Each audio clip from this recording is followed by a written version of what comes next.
Hi and welcome to the studio. In this video, I'll be demonstrating how to paint an eye in a first and second pass. So right now I'm working on the first pass, which is basically the first layer of paint over the underpainting.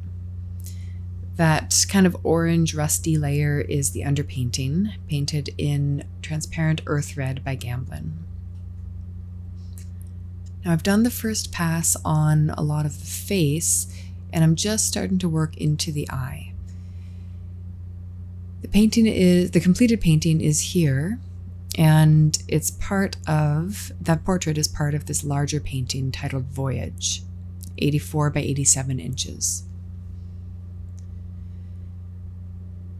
So here I really want to kind of highlight how the eye socket, the shape of the eye, the orbit, the bone structure, the skin, the muscles around the eye, those are all the things that give the eye character. The eyeball itself, while still important, is not what gives the eye character because it doesn't really change that much except for the pupil dilating. So I'm really putting more focus on the area around the eyeball and very much watching the edges. So you can see on that lid, I'm just sharpening up the crease of the eyelid a bit and then adding a little bit of light to it. So by edges, I mean soft or hard edges or transitions between areas, basically. Any area, whether it's a light changing into a dark or two colors changing or two forms meeting, any area that changes into something else has an edge. An edge can be very soft, sort of a very subtle transition, or it can be a hard edge, very crisp. I want to keep the eyeball itself kind of surprisingly soft.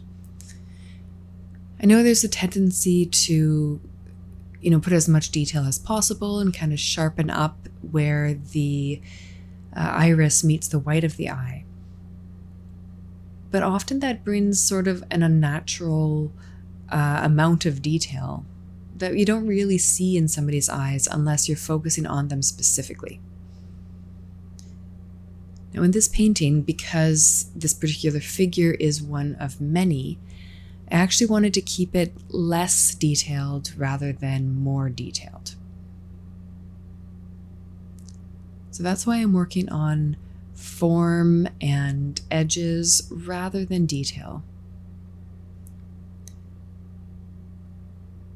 I've just added the white of the eye, and it's really not very white or very light. It's almost the same color as her skin.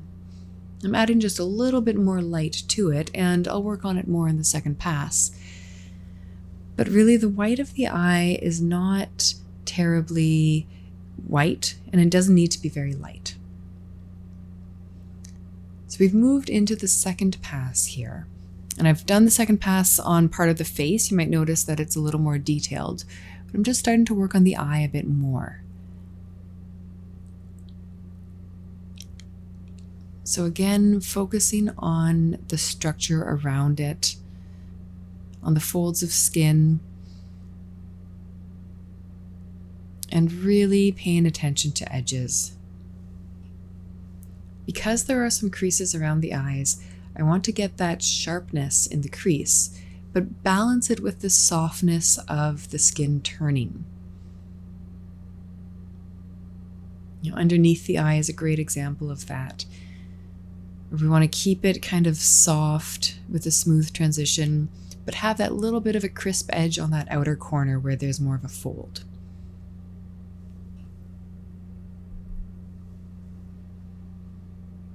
I've got my palette off screen, and I've kind of cut out some long pauses where I might be mixing colors, just because I didn't record my palette for this particular video. So I'm switching colors on the brush throughout the process here.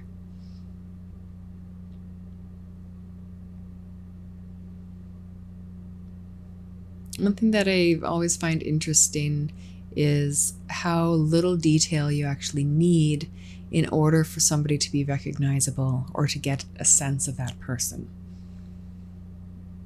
And the eye is a really great example of that. Now here I'm really kind of packing on the light in the white of the eye, and you can see it looks kind of unnatural, like it's spilling over everything. That's because I want to do what I call stacking the paint. I want to stack the paint, kind of layer it in the same way it would be layered in the eye in real life. So the eyeball would be behind the eyelid, which means I'm trying to paint most of the eyeball first and then paint the eyelid around it. So we can almost get a sense from the way the paint is applied that the eyelids are over the eyeball. And that's an area, that little edge is an area where I don't mind it being a little more crisp, because it's a very different form and kind of a texture change as well.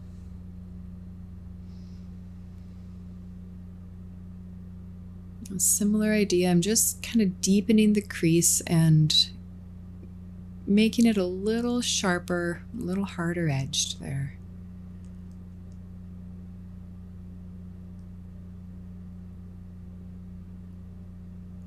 I'll be coming back to work on the white of the eye to make it look less abrupt. But I think it is really important to pay attention to how the paint is applied. What goes on first, what goes on second.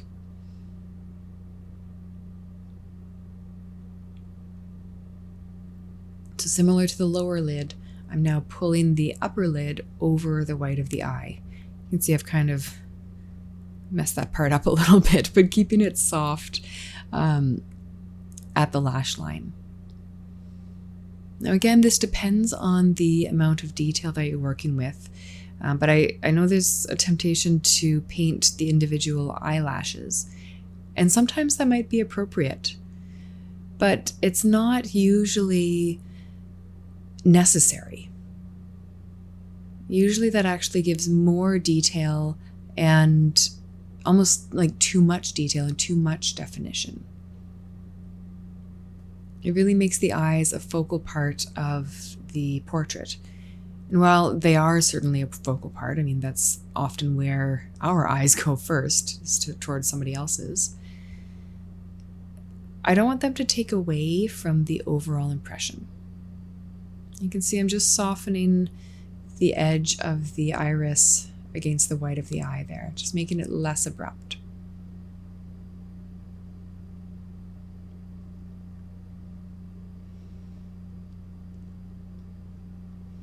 And that is an easy area to kind of overdo it with a hard edge, to really want to delineate the edge of the iris as being separate from the white of the eye.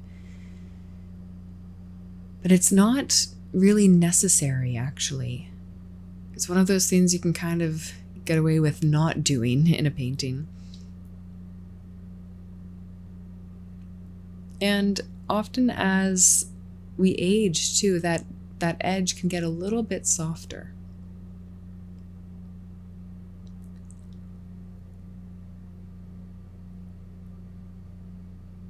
So in your own work, you can always experiment with how hard or how soft to make that edge of where the iris, where the colored part of the eye meets the white part of the eye.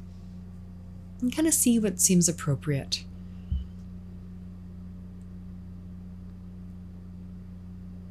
Now here, I did want to separate out the pupil and the iris just a little bit, but not overly so, almost just a hint at it.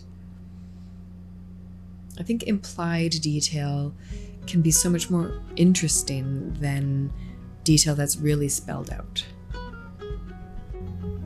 So here's the finished portrait.